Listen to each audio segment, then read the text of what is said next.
Now here's a typical exercise on false cognates. Remember that the false cognates used for these tests come from the standardized lists provided by the school. All right, let's go through this one quickly. This was from the midterm. Very typical. One by one. Some special doctors performed a fascinating experience on my landlady's brain. Well, you see, the words special, doctor, perform, fascinating, experience. All these words are cognates between English and French. But only this one here is used incorrectly. It's not an experience. It's an experiment. Remember how this usually goes. A half point is awarded for locating, that is, detecting the false cognate, and the other half is awarded for correcting it. Sometimes students forget how to correct them, but they do recognize them. They do detect them accurately. Number 2, she was somewhat deceived to find that her speeding read was not increased afterwards, that is to say, after the experiment on her brain. She was somewhat deceived. Of course, you recognize this from French, but doesn't mean at all what the corresponding word in French means today. Deceived means tricked. That's not the meaning here at all. The meaning would be disappointed.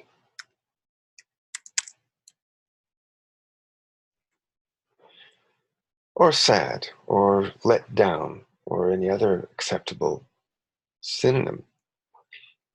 And 3, the procedure, I guess we're talking about the experiment on my landlady's brain. The procedure had been enthusiastically recommended by her ski professor. Again, you see all the cognates: procedure, enthusiastically recommended, and professor. The one that's used inappropriately for the intended meaning here is certainly this one. Professor, I would prefer teacher, or even better, instructor. Ski instructor. In 4, we see noticed, interesting, popular, and publicities. All of these are cognates, English-French cognates. But just this one here is used in the way the corresponding French word is used. We don't say publicities. First of all, you can't count publicity. It's a non-count word. And publicity is not the same thing as advertisement. Publicity is a more general phenomenon. If you mean advertisements or commercials, by all means say so. Commercials, advertisements. There you go. In 5, we're still talking about my landlady and her brain problem, I guess. She became attracted to that specific clinic upon discovering an important lump behind her left earlobe. Again, you can see all of the cognates, the French-English cognates, but the one that's really not used appropriately in this context is important. What is importance? Importance in English does not refer to size. Apparently, she has a big lump behind her left earlobe, a big lump. So, not an important lump. How is the lump supposed to be important? That really doesn't make sense. We could say serious or a huge or I don't know, an awfully big, or I don't know, a humongous. Okay, that's a humorous word that's used in conversation. It's not a serious word. A great big lump behind her left earlobe. Now, the specialists assured her that they had the conviction that they could alleviate her condition. You see all of the Franco-Latin type words in that sentence. There's just this one here, which is not used with the intended sense. The meaning in French could be something like assurance, conviction, maybe, but not in English, certainly not. A conviction, if you look the word up, the conviction did mean something like that in a somewhat older style of English, but in contemporary English, conviction usually refers to a sentence in court. Not a sentence, but rather the finding of guilt in court, not the sentence itself, but the finding of guilt. So he was convicted of an offense, meaning he was found guilty. If you say, we think we can get a conviction, that means we think that we should be able to get the judge to agree that he's guilty. So conviction here really makes no sense. The specialists assured her that they had the conviction, they had the certainty, for example, that they could alleviate her condition. Now, we might rewrite this. We might rewrite all of this and simply say, specialists assured her that they were confident that they could alleviate her condition. 7. While I do not pretend to be any sort of expert, I was suspicious of their claims. Now here's an interesting one. This word here, to pretend, simply does not mean the same thing as the corresponding etymologically corresponding French word prétendre. It doesn't mean that at all.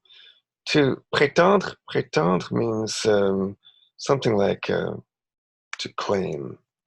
And here he says that he's not pretending to be an expert. That's a possible sentence, but it really has the wrong meaning. You should look up what this word means.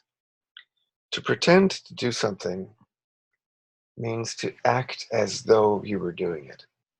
So children do this. Children pretend to be doctors and soldiers and construction workers and that sort of thing. It's a game. Now, that's a possible meaning here. I do not pretend to be any sort of expert. That's a very strange meaning. We would rather say, I do not claim. I do not claim. That is to say, I do not say, I do not tell anyone that I am some sort of expert. Now, there's a stylistic problem with the resulting sentence because you have the word claim coming twice. Now, a lot of people don't like that. They say that that makes the sentence sound strange or awkward or ignorant or childish or something like that. I won't try to rewrite it for you now. I just want to point out the problem to you. I was suspicious of their claims. Well, maybe maybe you want to find a different way to say that. Number 8. Number 8. There was an alarming YouTube video showing a crowd of wild-eyed weirdos holding a boisterous manifestation in front of the office of the specialists responsible for all related procedures. Oh, that's a mouthful, isn't it? Well, if you look at all of the Franco-Latinate cognates with contemporary English, eventually you'll notice that this word here, manifestation, means basically the appearance of the sign of something. This can be a very serious, deep word. You can refer, for example, to the manifestations of God, like Moses and Jesus and Muhammad, or Krishna or Buddha, the manifestations of God. Manifestations. God manifests himself. So this is a very serious word. Or you might refer to manifestations of a psychological condition. That's when there are signs of a psychological condition that appear. So this word manifestation is used in all kinds of serious contexts. Now here you have a boisterous, that means very noisy, loud, disorderly. What now? Well, it'll probably be, if it's a group of people, it'll probably be, let's say, demonstration.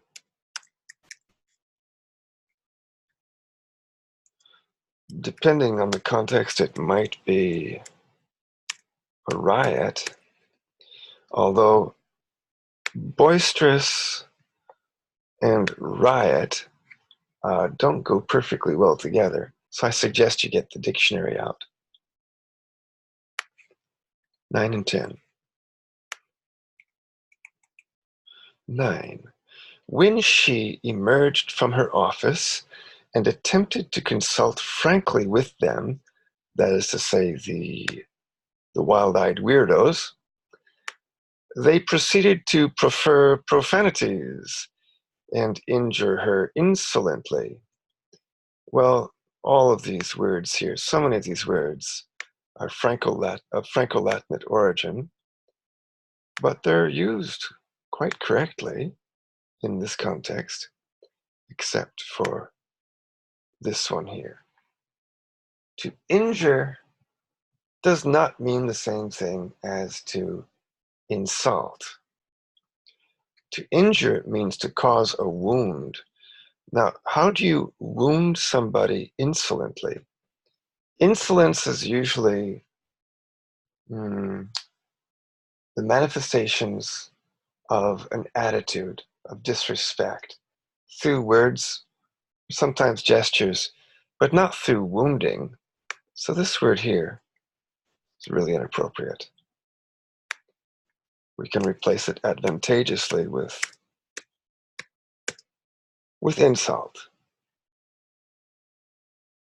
or address or shout at. They insulted her insolently, they addressed her insolently, they shouted at her insolently. Those are possible. That makes sense. Finally, number 10. She simply shrugged her shoulders and returned to her research, saying there was no point in reasoning with such rowdy and enragingly rude ruffians. Well, many people notice this word because it's on the word that they had to learn. It's on the list of words that they had to learn, the list of false cognates. So what does this word rude mean in English? In English, it means very insolent and impolite. So ruffians, rough people, uneducated, brutish people who are rude, that makes perfect sense to me. There's nothing wrong with this sentence. Nothing wrong with rude, and nothing wrong with any of the words, Franco-Latinate or other, that I detect in the sentence. So I would say this one is correct.